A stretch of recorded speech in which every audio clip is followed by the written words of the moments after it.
Dear students, कैसे हैं आप सब। बेटा आज का जो टॉपिक है, important topic, discovery of nucleus. आज हम लोगों ने डिस्कवरी ऑफ न्यूक्लियस को डिस्कस करना है कि न्यूक्लियस किस तरह डिस्कवर हुआ। इससे पहले जो टॉपिक हम लोगों ने डिस्कस किए थे उसमें डिस्कवरी ऑफ इलेक्ट्रॉन था, डिस्कवरी ऑफ प्रोटॉन था एंड डिस्कवरी ऑफ न्यूट्रॉन था। तीन फंडामेंटल पार्टिकल एटम के अंदर पाए जाते हैं, इलेक्ट्रॉन, प्रोटॉन एंड न्यूट्रॉन, और तीनों की डिस्कवरीज हम लोग पढ़ चुके हैं।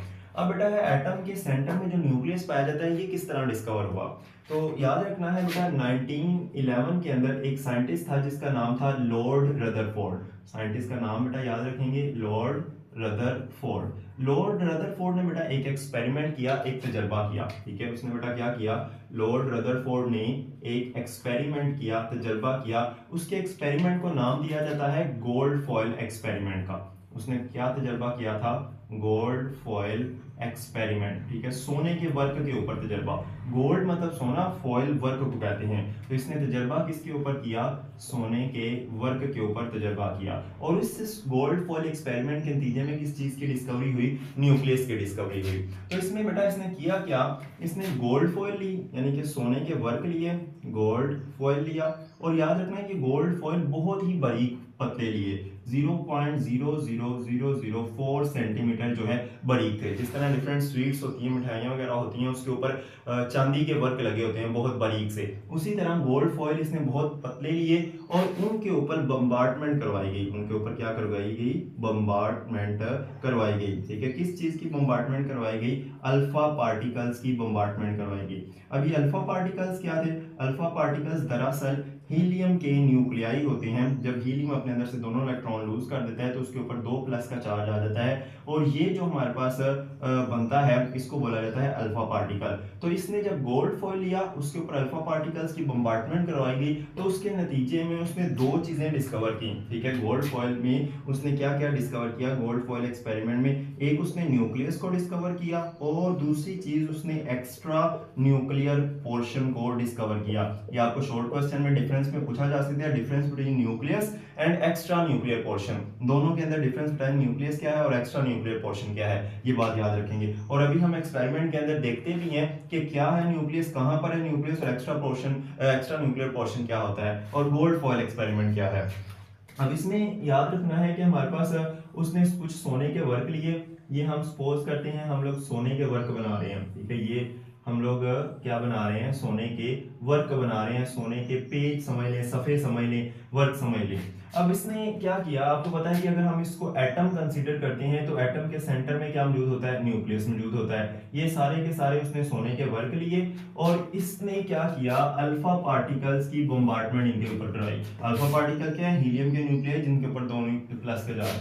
ये इसके ऊपर जब इसने बम्बार्टमेंट करवाई तो इसकी ऑब्जर्वेशन के नतीजे में इसने न्यूक्लियस भी डिस्कवर किया और एक्स्ट्रा न्यूक्लियर पोर्शन को भी डिस्कवर किया। ये बात आप लोगों ने याद रखनी है। हम बहुत सारे अल्फा पार्टिकल जो है इसके अंदर से गुजार रहे हैं। इसने लॉर्ड रदरफोर्ड ने ऑलमोस्ट बेटा 20,000 पार्टिकल्स को जो है इसके अंदर से पास किया था, और इन 20,000 पार्टिकल्स को पास करने के बाद उसने जो ऑब्जर्वेशंस की थी, उन ऑब्जर्वेशन के नतीजे में किस चीज को डिस्कवर किया, न्यूक्लियस को डिस्कवर किया।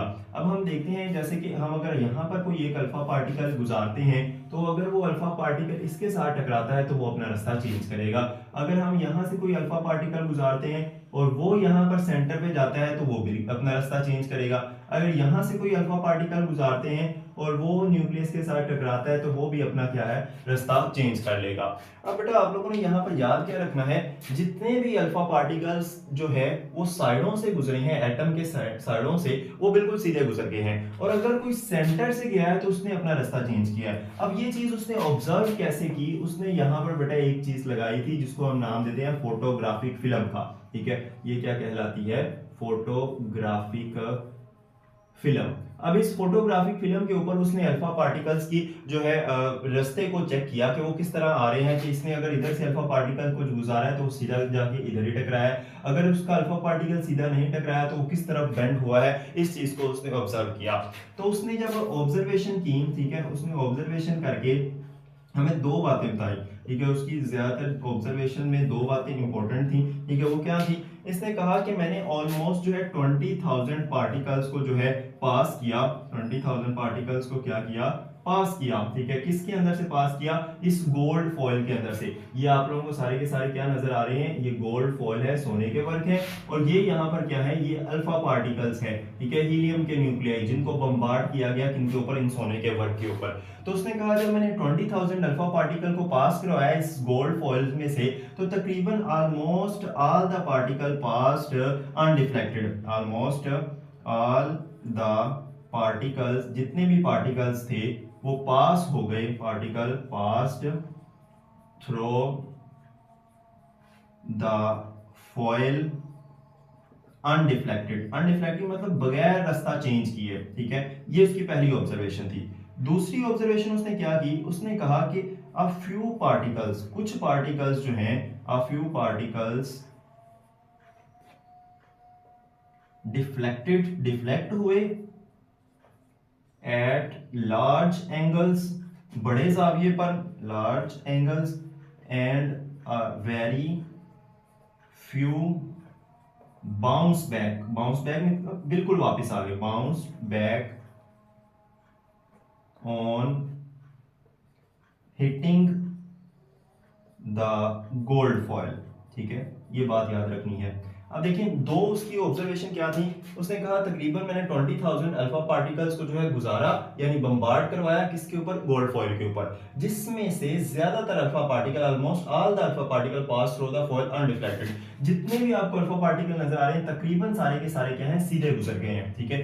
अ few particles deflected eight large angles, कुछ पार्टिकल्स जैसे ये सेकंड वाला अगर आप लोग देखें तो ये क्या है, डिफ्लेक्ट हुआ है एट लार्ज एंगल, अगर ये वाला देखें तो ये भी डिफ्लेक्ट हुआ है एट लार्ज एंगल, और very few bounce back on hitting the gold foil, और अगर ये वाला पार्टिकल देखें तो ये बिल्कुल ही बाउंस बैक हो गया, वापस आ गया हिट करने पर गोल्ड फॉइल को। तो उसने जब ये सारा कुछ देखा तो उसने अपने एक्सपेरिमेंट के कुछ रिजल्ट्स कहे। उसने कहा कि जब मैंने ये एक्सपेरिमेंट किया है तो एटम के जो साइडों वाला सारा वॉल्यूम है ना, वहां से जितने भी अल्फा पार्टिकल भेजे गए हैं ना, यहां से अल्फा पार्टिकल भेजा, यहां से अल्फा पार्टिकल भेजा, तो वो सारे के सारे सीधे गुजर गए। जैसे यहां से भी अगर हम कोई अल्फा पार्टिकल भेजते हैं तो वो भी क्या है, वो सीधा गुजर जाएगा, अगर यहां से हम कोई अल्फा पार्टिकल भेजते हैं तो वो भी क्या है, वो भी सीधा गुजर जाएगा, ठीक है। उसने कहा कि एटम का ज्यादातर वॉल्यूम जो है वो एम्प्टी है, लेकिन सिर्फ एटम के सेंटर में कोई ऐसी चीज है जो बहुत ज्यादा हार्ड है, ठीक है। उसने क्या कहा बेटा, एटम के सेंटर में ऐसी कोई चीज है जो बहुत ज्यादा हार्ड है,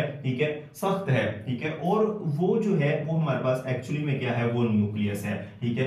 एटम के सेंटर में बहुत ज्यादा हार्ड है, जिसके साथ अल्फा पार्टिकल टकराते हैं और वो रास्ता चेंज कर लेते हैं या बाउंस बैक हो जाते हैं, वापस आ जाते हैं। उसने उस सेंटर पार्ट को क्या नाम दिया, न्यूक्लियस का नाम दिया। और उसके अलावा जो बाकी सारा एरिया है जहां से अल्फा पार्टिकल बिल्कुल सीधे गुजर रहे हैं, वो क्या कहलाता है, वो एक्स्ट्रा न्यूक्लियर पोर्शन कहलाता है। सेंट्रल एरिया जहां पर अल्फा पार्टिकल टकरा के अपना रास्ता चेंज करते हैं, वो न्यूक्लियस है।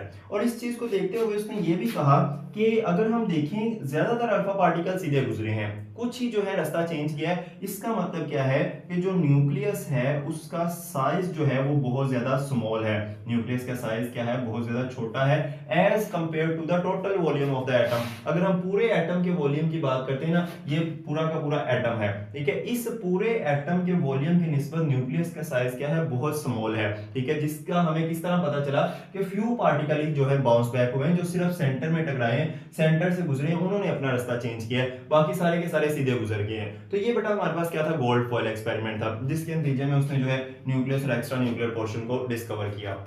अब इस टॉपिक के अंदर आप लोगों को जो है ये शॉर्ट क्वेश्चन पूछा जा सकता है, न्यूक्लियस की डिस्कवरी किसने की वो पूछा जा सकता है। इसके अलावा जो है इलेक्ट्रॉन, प्रोटॉन और न्यूट्रॉन, लास्ट पे ना इस टॉपिक के एक बॉक्स दिया गया होगा जिसमें इलेक्ट्रॉन, प्रोटॉन, न्यूट्रॉन का मास और चार्ज बताया गया होगा। बहुत इंपॉर्टेंट शॉर्ट क्वेश्चन है, बड़े अच्छे से करना है उसको कि न्यूक्लियस के ऊपर, इलेक्ट्रॉन के ऊपर कितना चार्ज है, प्रोटॉन के ऊपर कितना चार्ज है, उसके बाद न्यूट्रॉन के ऊपर कितना चार्ज होता है। आपको पता है न्यूट्रॉन इलेक्ट्रिकली न्यूट्रल होता है, ठीक है, जबकि दूसरे जो प्रोटॉन और इलेक्ट्रॉन है उनके ऊपर चार्ज जो है ऑपोजिट होता है, लेकिन जो है वो दोनों के ऊपर दोनों पार्टिकल्स जो है एक ही साइज भी उनका डिफरेंट होता है, ठीक है। और उसके बाद उनके अगर हम मैस की बात करते हैं ना, तो मैस उनके अंदर काफी ज्यादा डिफरेंस होता है। आप लोगों ने पढ़ा था जो इलेक्ट्रॉन और प्रोटॉन है ये आपस में 1840 गुना एक दूसरे से बड़ा होता है। जो प्रोटॉन है वो इलेक्ट्रॉन की निस्बत 1840 गुना क्या होता है, बड़ा होता है। तो मैस इस लिहाज से आप लोगों ने याद रखना है। तो उस बॉक्स के अंदर आपको इलेक्ट्रॉन, प्रोटॉन, न्यूट्रॉन के चार्ज और मैस के बारे में बताया गया होगा,